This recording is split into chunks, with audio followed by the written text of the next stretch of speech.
సమావేశం యొక్క ముఖ్యాంశం ఏంటంటే నిన్న మా సహచరులు మిత్రులు పార్టీ అభిమానులు అందరూ వచ్చి ఆత్మీయ సమావేశం పెడదామంటే నేను చెప్పి వాళ్ళు హెచ్చరించా వద్దు అని చెప్పాను. కాదు పెడదాం మనం అన్నారు. నేను ఒకటే చెప్పా, ఏ సమావేశం పెట్టినా చంద్రబాబు గారికి లాయల్గా మాట్లాడాలి. చంద్రబాబు నాయుడు గారికి నేను ఒక హనుమంతుల్లాగా రాష్ట్రంలో పేరు కంచాను.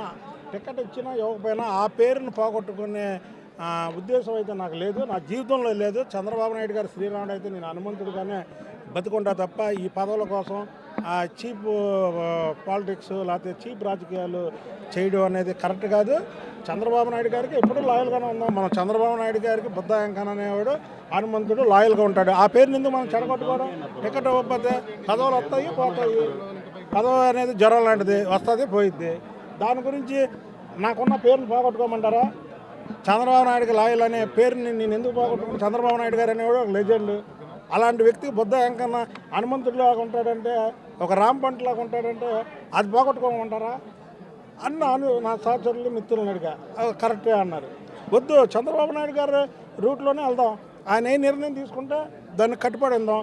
మనకిస్తే పోటీ చేద్దాం, లేదా మరి ఇప్పుడు మన కార్యాచరణ ఏంటి ఎలాగ ఉండబోతున్నాం అన్నారు. ఇప్పుడే ఒకటే చెప్పాము మా వాళ్ళకి. ఇప్పుడు వరకు మనం 100 కిలోమీటర్ల స్పీడ్లో వైసీపీ వాళ్ళ మీద వెళ్ళాం. వచ్చే ఎన్నికల టైము 200 కిలోమీటర్ల స్పీడ్తో వెళ్ళాలి వాళ్ళ మీద.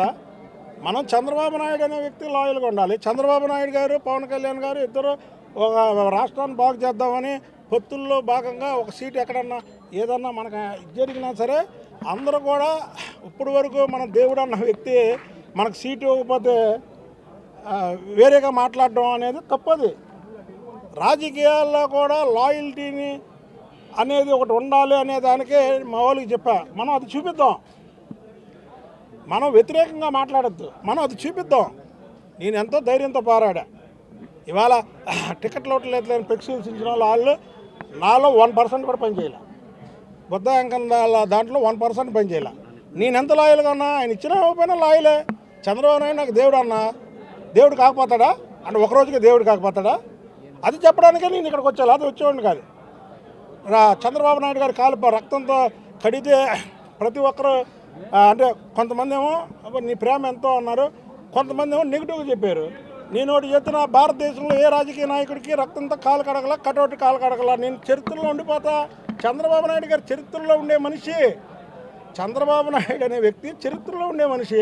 ఆ చరిత్రలో ఉండే మనిషికి నేను చరిత్రలో ఆయన పుస్తకంలో ఒక పేరాలన్నా నా పేరు ఉంటే చాలా అనుకునే వ్యక్తి తమ్ముడు. లాస్ట్ అండ్ ఫైనల్ ఒకటి చెప్తున్నాను, ఆయన టికెట్ ఇచ్చినా ఇవ్వకపోయినా, పదవులు ఇచ్చినా ఇవ్వకపోయినా మా వాళ్ళు చెప్పారు చూసారా, నేను ఆయన తరపున పోరాటం, ఆయన మనిషిగా ఆయనకి ఒక సైనికుల్లా నా పోరాటం చేస్తూనే ఉంటాను.